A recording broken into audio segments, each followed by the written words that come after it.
David Mamet wrote, "Everybody loves money. That's why they call it money." That always rang true to me. Money is great. When I was a kid, getting money was cool because I didn't have a lot of it, you know? And it wasn't like my father was super stingy. It just, there was no allowances and things. You didn't do chores and get paid or do anything like that. But once in a while, a little money would come raining your way. And when I was a kid, there were still things like penny candies. So for 2 quarters, 50 cents, you could get 50 candies.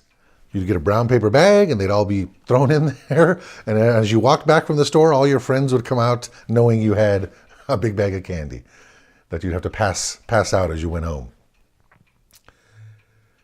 When I was a kid, I had the good fortune of having friends of my parents and also grandfathers, especially grandmothers, not so much, grandfathers, would slip you a little money. They'd come and visit. How you doing? How's it going?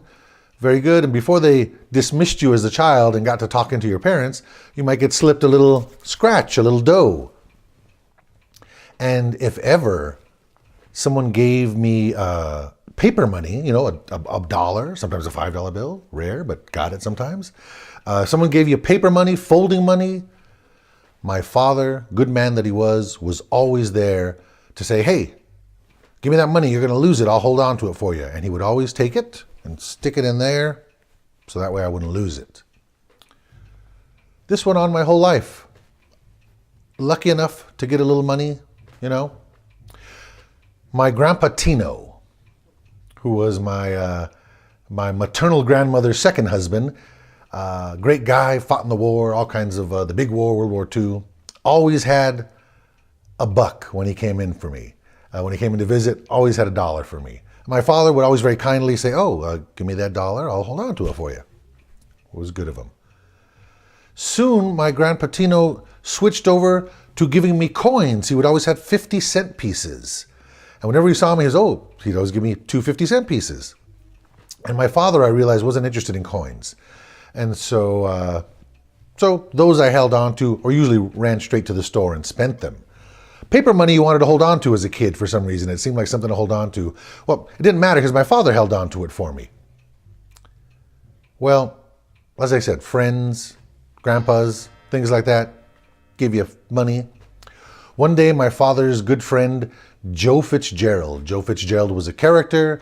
He was a guy with a thick New York accent. He looked like he worked on the loading docks of some esoteric New York, you know, from on the waterfront or something, you know, and he had big flannel shirts all the time. And he had a little pork pie hat that he wore, and he had a thick New York accent. And I joyfully learned that he had come to California when he was 3 years old, and but he looked like he was straight off the boat from New York when you talked to him. So. That extra delighted me about him when I knew him. He was, "Hey, you kids, what do you do? Hey, Joe Fitzgerald would come by." He was very kindly, would give me paper money. He'd come and sit down, you'd maybe get him a drink or something from the kitchen while he sat there, he'd give you a piece of money, and then you beat it so he could talk to my parents. Well, it was Joe Fitzgerald that showed me an amazing thing about my life. He gave me like $1. I was like, hey, thanks, Joe. And my father, of course, said, "Oh, give that to me, but that way I don't want you to lose it. I'll hold it for you." And I gave it to my father, and my father folded it up, and he put it in his breast pocket like he always did. And I was very happy with this transaction. And I started to walk out of the room, and Joe says, "Bill, come here." I turn around, come here, I said, "I want to talk to you." And he's sitting there right in front of my parents. He's sitting on the couch. He leans forward to me. He goes, "Bill, I just gave you that money right now." "Yeah?" He goes, "And your dad holds on to it for you?" "Yeah." He goes, "When other people give you money, does your dad ask you that he'll hold on to it for you?" "Yeah, all the time." "Uh-huh." And then Joe says the big thing. "Does he ever give it back to you?" And that's when it struck me. My father never, ever gave back that money. I mean, once in a while, there'd be a $20 bill there. Never did he give back that money.